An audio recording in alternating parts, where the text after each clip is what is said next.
조갑제 TV 시청자 여러분 안녕하십니까? 2024년 3월 15일 정오입니다. 오늘 발표된 한국갤럽 주간 여론조사를 보면은 윤석열 대통령이 총선을 앞두고 의과대학 정원 확대라는 아주 충격적인 카드를 내어놓은 것이 국민의 힘에 크나큰 타격을 주고 있다는 겁니다.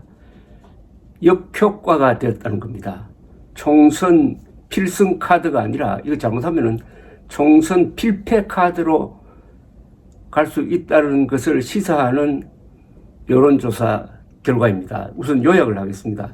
대통령 직무평가 긍정 36%, 부정 57%, 정당 지지도 국민의힘 37%, 더불어민주당 32%, 조국혁신당 7%, 무당청 17%, 개혁신당 2%, 녹색정의당 새로운미래 자유통일당 진보당 각 1%, 국민의힘 37%, 그런데 더불어민주당과 조국혁신당을 합치면은 39%입니다. 비슷합니다. 자, 이게 중요한 게 뭐가 나오느냐. 총선 결과를 어떻게 기대하고 있느냐. 여당이 다수 당선되기를 원한다. 40%. 야당이 다수 당선되기를 원한다. 49%입니다. 40대 49입니다. 40대 49. 여기서 윤석열 대통령의 도박이 먹히지 않고 있다는 게 바로 여기서 나옵니다. 이것은 의석수와 상당히 연결되는 지표입니다. 여당 다수 당선을 원한다 40%, 야당 다수 당선을 원한다 49%입니다. 자, 그 다음에 투표 의향 비례대표 정당, 비례대표로 어느 정당을 지지하느냐. 국민의힘의 위성정당인 국민의 미래 지지 34%, 더불어민주연합, 이것은 민주당의 위성정당입니다. 지지 24%, 조국혁신당 지지가 19%나 나옵니다. 19%.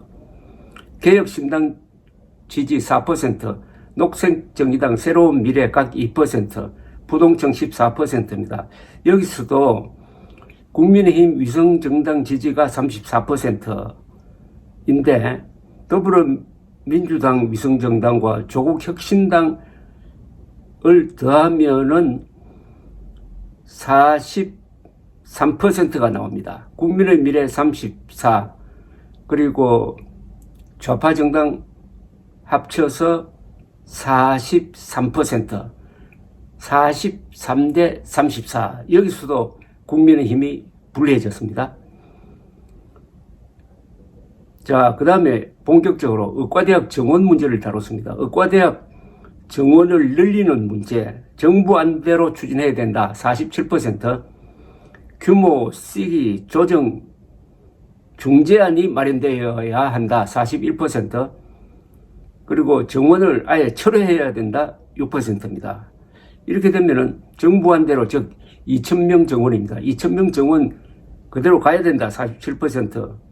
그건 무리다. 중재안이 있어야 된다. 그 다음에 아예 철회해야 된다를 합치면 47%. 똑같습니다. 한때 압도적으로 윤석열 지지가 많았는데 점점 시간이 가니까 이게 무리다 하는 생각이 높아지고 있다는 겁니다. 이것도 윤석열 카드가 이제 효과가 없다는 것을 잘 보여주고 있습니다. 그 다음에 이게 중요합니다.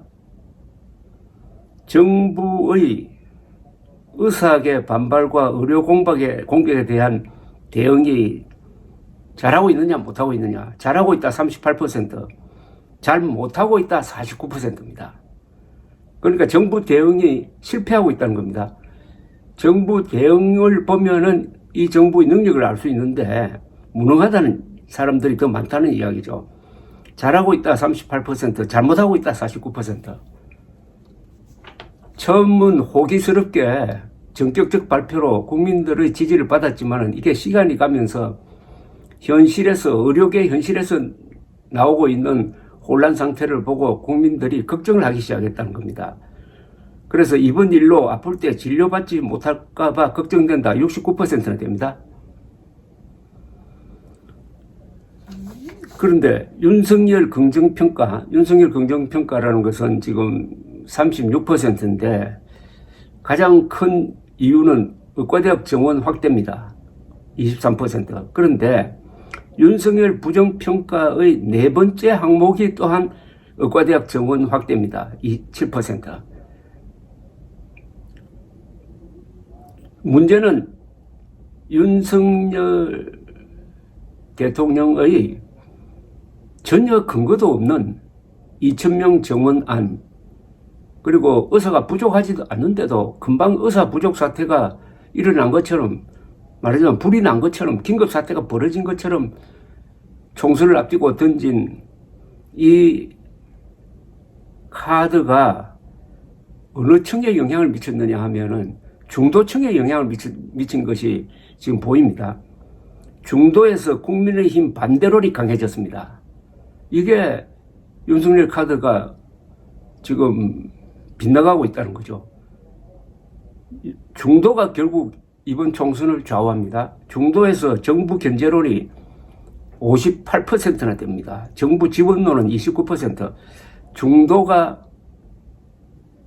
야권 쪽으로 돌고 있다는 겁니다. 중도가. 그 다음에 조국 혁신당을 비례투표에서 찍겠다는 비율이 중도에서 19%입니다.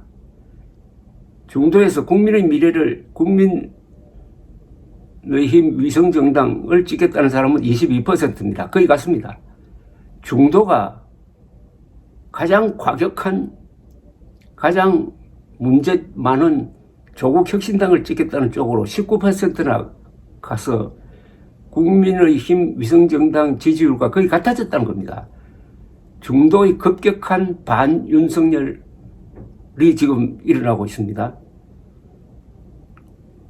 따라서 윤석열의 의과대학 정원 확대는 중도층을 정권 견제론과 조국 혁신당 쪽으로 밀고 있습니다.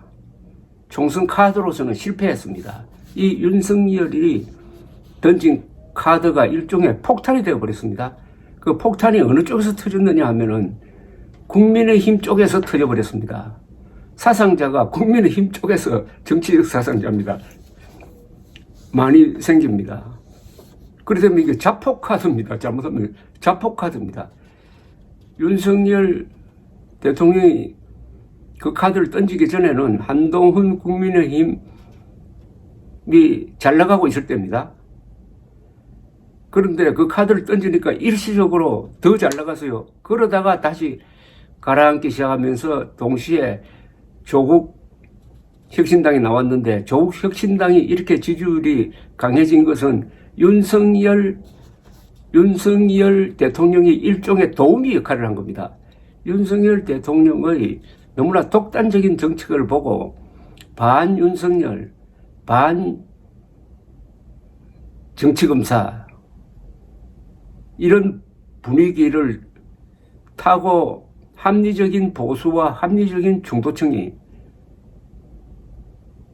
오히려 조국 신당 쪽으로 가는 이런 아주 괴상한 일이 지금 벌어지고 있습니다. 이건 정말 괴상한 일입니다. 윤석열 보기 싫어서 나는 대대로 보수인데 이번에는 기권하겠다, 아니면 민주당 찍겠다, 아니면 개혁신당 찍겠다, 아니면 조국 신당, 혁신당 찍겠다는 사람이 많아지고 있습니다. 물론 앞으로 투표일이 다가오면은 또 한 번 요동칠 가능성을 배제할 수가 없습니다. 그런데 이렇게 윤석열 카드가 이렇게 빗나가도록 만드는데 또 중요한 역할을 한 게 조선일보, 문화일보, 동아일보, 중앙일보, 특히 조선일보, 문화일보입니다. 일방적으로 윤석열 지지 의사들 비판 쪽으로 몰아붙였습니다. 그 결과는 이 정부, 이 정권, 국민의 힘을 오히려 때리는, 해치는 쪽으로 가고 말았습니다. 언론이 객관적 자세, 사실을 중시하는 그 자세를 무너뜨려 버리면은 자신을 해치게 된다. 그리고 자신이 밀고 있는 정치 세력을 해치게 된다는 중요한 교훈입니다. 감사합니다.